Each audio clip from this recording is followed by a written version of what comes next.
Hi అండి, శ్రీవారం వచ్చిన వంటకి స్వాగతం. మన ఈరోజు వంట స్పెషల్ దబ్బకాయ పచ్చడి. పుల్ల పుల్లగా తీయగా కారం కారంగా ఉండే ఈ పచ్చడిలో సి విటమిన్ పుష్కలంగా మనకి లభిస్తుందండి. పచ్చడిని తయారు చేసుకునే విధానం చూద్దాం. దబ్బకాయ పచ్చడికి కావలసిన వస్తువులు: ఈ సైజులో ఉన్న 2 దబ్బకాయలు తీసుకున్నానండి. 2 స్పూన్ల ఆవాలు, 1 స్పూన్ మెంతులు, 2 మిరపకాయలు, 2 స్పూన్ల బెల్లం,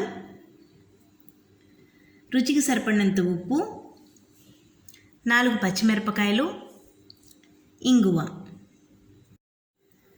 ముందుగా మనం దబ్బకాయ పైన ఉన్న తొక్కంతా తీసేసుకోవాలండి. ఇలా దబ్బకాయ పై తొక్కంతా ఒలిచేసుకున్నాం కదండి. ఇప్పుడు దాని లోపల ఉన్న ముత్యాన్ని తీసి పెట్టుకోవాలండి.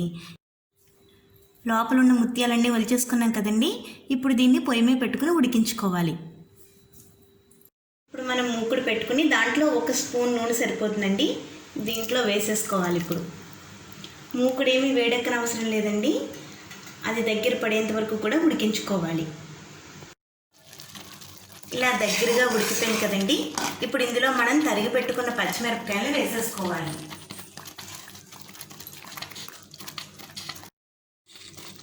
ఇలా సన్నగా చీర పెట్టుకొని దీంట్లో వేసేసుకోవాలండి. ఇందులోనే మనం ఇప్పుడు బెల్లం కూడా వేసేసుకోవాలి. ఇప్పుడు మనం బెల్లం వేసేసుకోవాలి. ఈ తీపి వల్ల పచ్చిమిరపకాయలకి రుచి పెరుగుతుందండి. ఇప్పుడు మనం బెల్లం వేసేసుకోవాలి. ఈ తీపి వల్ల పచ్చిమిరపకాయలకి రుచి పెరుగుతుందండి. దబ్బకాయ ఉడికే లోపల మనం పోపు వేయించుకోవాలండి.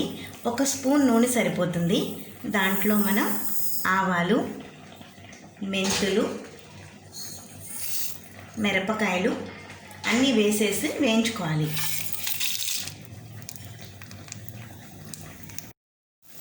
పోపు వేగిపోయింది కదండి. ఇప్పుడు మనం దీంట్లో కొద్దిగా ఇంగు వేసుకోవాలి. పోపు చల్లారాక మిక్సీ పట్టేసుకోవాలి. పోపు చల్లారిపోయిందండి.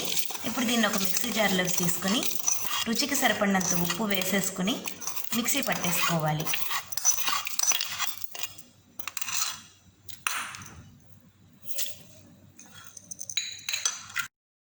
పోపు మిక్సీ పట్టేసుకున్నాం కదండి. చూడండి, ఇలా పౌడర్లా వచ్చింది. ఇప్పుడు దీంట్లో వేసేసుకుని ఇంకొక 2 నిమిషాలు ఉడకనివ్వాలి. ఉప్పు కారం మొత్తం అంతా కూడా దానికి పడుతుంది.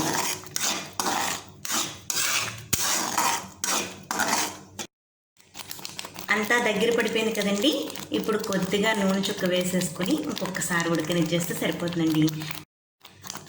చూడండి, పచ్చడి రెడీ అయిపోయిందండి. తీపి కావాలనుకున్న వాళ్ళు ఒకసారి రుచి చూసుకొని కొద్దిగా వేసుకోవచ్చండి. ఉప్పు సరిపోకపోయినా లేకపోతే కారం సరిపోకపోయినా ఇప్పుడు వేసేసుకోవచ్చు.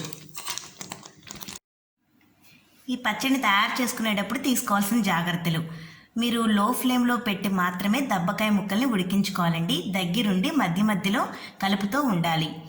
మెంతులు తక్కువ వేసుకోవాలి. పోపు చల్లారాక మాత్రమే మిక్సీ పట్టుకొని వేసుకోవాలి. ఈ పచ్చడి ఉడుకుతున్నప్పుడే మీరు ఒకసారి రుచి చూసుకోవాలి. ఉప్పు, కారం, తీపి ఇవి మీకు ఏది తక్కువ అనిపించినా అప్పుడు వేసేసుకుని ఆ వేడి మీద ఇంకొకసారి కలిపేసుకుంటే మీకు పచ్చడి బ్రహ్మాండంగా వస్తుంది. ఇది ముఖ్యంగా మైసూర్ బజ్జీ, ఇడ్లీ, దోశ, వేడివేడి అన్నంలోకి చాలా చాలా బాగుంటుందండి.